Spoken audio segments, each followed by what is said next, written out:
defeat in the North London derby. In this video, I review that match.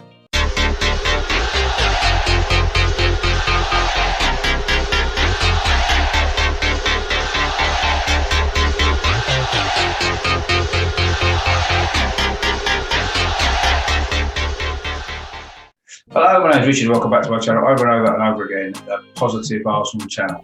In this video, I'm going to look back at yesterday's disappointing 2-0 defeat here against Tottenham in the North London derby. A really poor performance in the end, I thought, from Arsenal. Just before I do that, I just want to make sure you are subscribing to my channel. If you like what I do, please click on the subscribe button down in the corner there. If you like this video, please give it a thumbs up as well. If you've got any comments to make at all about the performance yesterday or anything at all to do with Arsenal, please drop them in the comments box as well, because it is great to hear from you guys as well.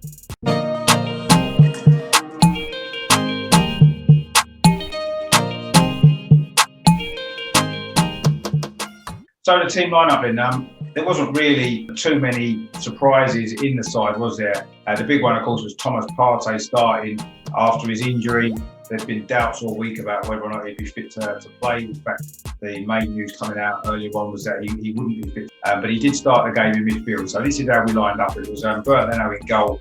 It was the back four again. It was Bellerin at right back. It was Kieran Tierney at left back. And the two centre-backs were Rob Holding and Gabriel. David Luiz, of course, still not fit to play following a head injury he sustained previous week against Wall. The two holding pads in midfield then, it was Thomas Partey was in there. And next to him was Granit Xhaka. And then the three just in front was Willian on the right, Saka on the left, and Lacazette was playing in the number 10 role behind Aubameyang.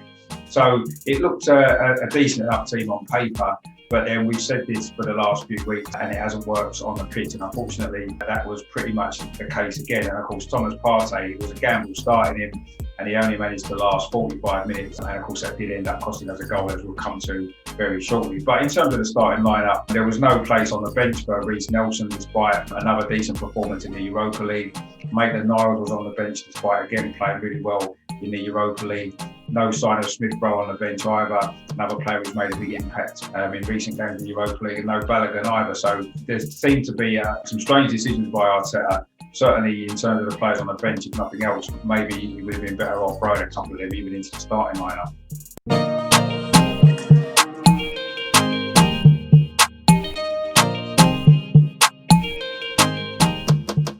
So, I mean, overall, you could look at the statistics, look at the possession and say to yourself, well, Arsenal played well in this game. But in actual fact, Tottenham came with a plan. It was a typical Jose Mourinho plan as well. And it worked to perfection for them, didn't it? They got 2 goals on the counter-attack in the first half. Both goals actually came from Arsenal attacks down the right-hand side with Hector Bellerin. The ball played into the box, was cleared. And of course, Bellerin was out of position. That wasn't the only issue. And of course, Tottenham were able to take advantage. The first goal was a good strike, wasn't it, from Son from 25 yards, curled into the corner. A really good finish, but he was given far too much time in the build-up to that. And then the second goal, just before half-time, of course, that came about as a result of Thomas Partey suffering an injury, wanting to come off. Left a big gap. I think it was 5-on-3 at one point for a Tottenham counter-attack. And of course, Son and Kane combined again. And we know the rest. And the second goal just before half-time really did kill the game, because to come back from 2-0 down against the Jose Mourinho side is not something that we've ever done before. And it's very rare that happens.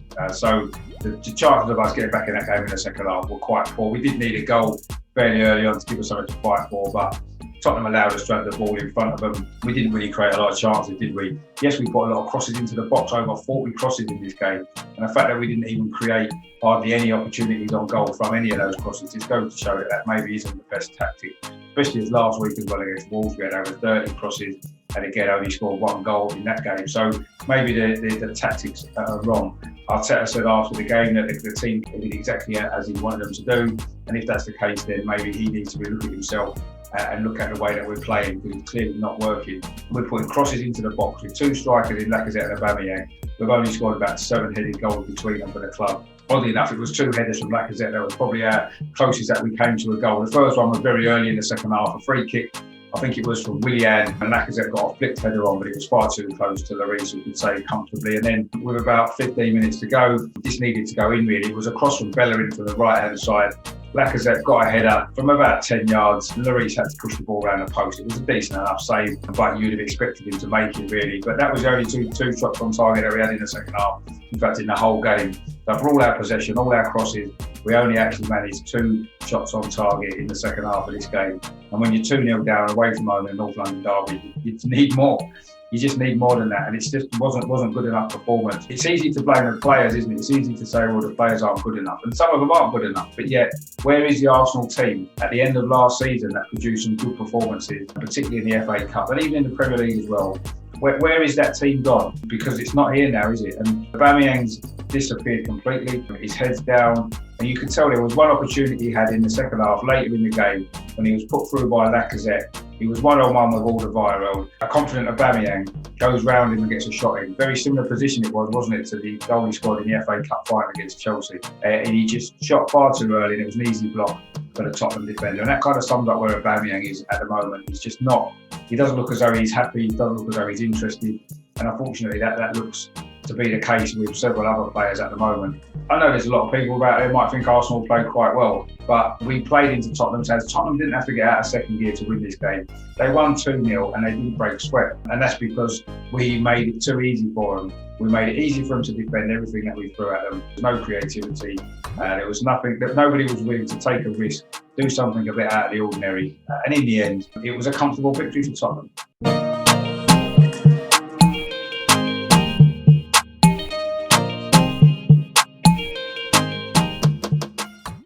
Man of match, I mean, it's very difficult again, isn't it, to find an Arsenal player who was above average or even made it to be average. A very poor performance from most of the team.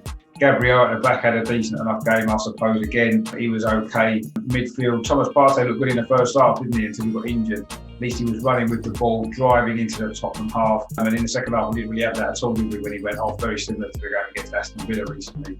And the same thing happened. And of course, now he's injured, he could be out for a while. The forward players just didn't spark at all, did they? Lacazette was probably the brightest of the forward players, if we're honest. I thought he worked hard, and he did have, I say, only 2 opportunities on target in the second half. So he was probably the pick of the forward. But for me, the man of the match, I think I'll have to go to Kieran Tierney.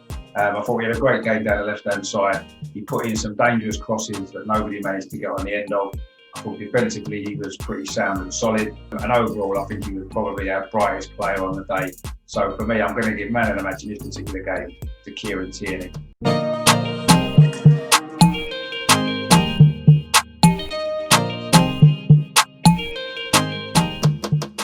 I mean, where do we go from here? We're 15th in the league. In fact, Brighton, who are playing tonight, if they win their game, which is their game in hand, is against Southampton, then they will actually go above us and we'll be 16th in the table after 11 games. I mean, that is not acceptable for Arsenal. It's not acceptable with the squad that we've got, with the players that we've got, with the wages that we're paying them. It's not acceptable. And one person, unfortunately, has to take the main responsibility for this, and that is Mikel Arteta. He's not getting the best out of the team. He's not playing a system that seems to suit the players, and he's sticking with players who aren't performing. Willian gets a game week after week. Bellerin is in the team every game. These two in particular are some of the biggest problems that we've got. Bellerin defensively is not good enough at all. He was out of position for both the goals. Yes, we were attacking and he was caught out, but even so, he's poor anyway defensively. That was always where the issue was going to be. Bellerin against Son. I'm afraid Mikel Arteta has to take responsibility for this. He keeps picking the wrong players. He keeps picking out of form players. When there's young players who are playing well in the Europa League who deserve a chance, Ainsley Maitland-Niles should have been playing in this game. And we should have had players like Smith-Rowe on the bench, and we should have also had Reece Nelson on the bench. These are players who have been playing well, full of confidence. Get them in the team. It certainly can't be any worse, can it, than it has been lately. I'm expecting there to be some big changes for next week's game against Burnley. It's now a big game, isn't it? If Burnley were to beat us at the Emirates, then they'll be, I think, 1 point behind us with a game in hand. And then we'll be definitely in a relegation battle going into Christmas, won't we? You look at some of the fixtures that we've got coming up. Some really tough games as well. So I'm expecting there to be some changes against Burnley. I'm expecting to see some more young players playing in that game. The current system is not working, the current players are not working, and Arteta has got to be brave now and make changes. If he doesn't, and the results and the performances don't improve, then I'm afraid his days may well be numbered. We've had 6 defeats in our last 9 Premier League games. That's relegation form. Only 1 win in 7, and we've only scored 1 goal in the last 6 Premier League games from open play. and that was Gabriel's header against Wolves. Even that was technically from a corner, or that was a short corner that crossed into the box. And we're just not scoring goals. We're not creating chances. We're too easy to play against. At the end of the day, that's the problem. Also, our home form has been terrible in the Premier League. So, and this Burnley game is a massive game for us now, isn't it, next weekend? It's almost like Arteta keeps saying to him, I'll give you one more chance, but that one more chance has now become 6, 7, 8 chances, and it's just getting worse. This is a big moment now in Mikel Arteta's career. It's a big moment in our season. We need to see changes, and we need to see improvements, and we need to see them starting next week against Burnley. And if that doesn't happen, if we don't perform against Burnley, if we don't win that game, then serious questions are going to be asked, and I will be amazed then if Arteta actually makes it till Christmas. But let's hope that he really learned from this. I wasn't very impressed with his post-match comments saying that he thought the team played as he wanted them to play. Well, if that's how you want them to play, then that's not good enough for Arsenal. And you need to change that attitude very quickly, because how we played against Tottenham yesterday is not good enough for Arsenal. It's not how we should be playing at all, and the result proves that. So that's that there in my review of the Tottenham game. I'm afraid it wasn't very positive. It's difficult to be positive at this moment in time. It's just not good enough. And looking at the league table, you can see we're in that position for a reason. We finished 8th last season. We're going backwards really, really fast. And if it doesn't change, then we're going to be in massive trouble, aren't we? So let me know what you think. Let me know what you thought about the team selection. Should Arteta have gone braver with some of the younger players? Let me know what you thought about the performance. Am I being too harsh? Did you feel it was a good performance? I don't think it was. I feel as though we played into Tottenham's hands. We played against Mourinho hundreds of times, and look what, it's the same result. We only had to watch Tottenham's last home game against Manchester City, which I'm sure Mikel Arteta would have watched. Why did he allow us to fall into exactly the same traps when he's supposed to be this great coach? Questions have got to be asked, and I'm afraid now's the time to start asking them. I'm not saying I want Arteta to go yet. I want him to be able to turn it around. But he's got to start showing that he's capable of doing that. We've got to start seeing improvements on the pitch. But let me know what you think. Do you think that we are going to get through this bad patch? Or do you think it is just a bad patch? Do you think Arteta can turn it around? Or do you think it's time we should start looking at making changes? Bearing in mind there's some managers out there that are available that aren't working at the moment that could potentially come in and steady the ship, because that's what needs to happen at the moment. We need to steady the ship first and then push forward and try to move away from the part of the league that we are at the moment. So I say, let me know what you think about all that. Drop your comments in the box. If you haven't done so already, please subscribe to my channel down in the corner there. Please give this video a thumbs up if you like it. I've got a lot of stuff coming up tonight. I'll be doing the Premier League preview show again. I'll be joined by Paul, and we'll go through the matches this weekend, of course, and another look at this game as well, plus all the other games of the weekend, some interesting games, some VAR craziness again as well. So we'll look back on that as well. And then we'll be building up towards the Dundalk game of the Europa League on Thursday, of course, that final group game in this competition. And then that also, later in the week, we'll be building up towards the Burnley game. I am hoping to get a Burnley fan on the show on Friday for the weekly podcast. I'm still going to keep calling it the Positive Arsenal podcast, but I say it's becoming harder and harder to be positive about any of this at the moment, because quite frankly, it's terrible. So that's it. I say, please stay tuned to tell. Lots coming up, and lots of good shows to come as well. Thanks for the support so far. Thanks to all my new subscribers. Hope you're enjoying the content. And of course, in the meantime, as always, as we head towards another busy week of football for Arsenal, come on, you Gunners!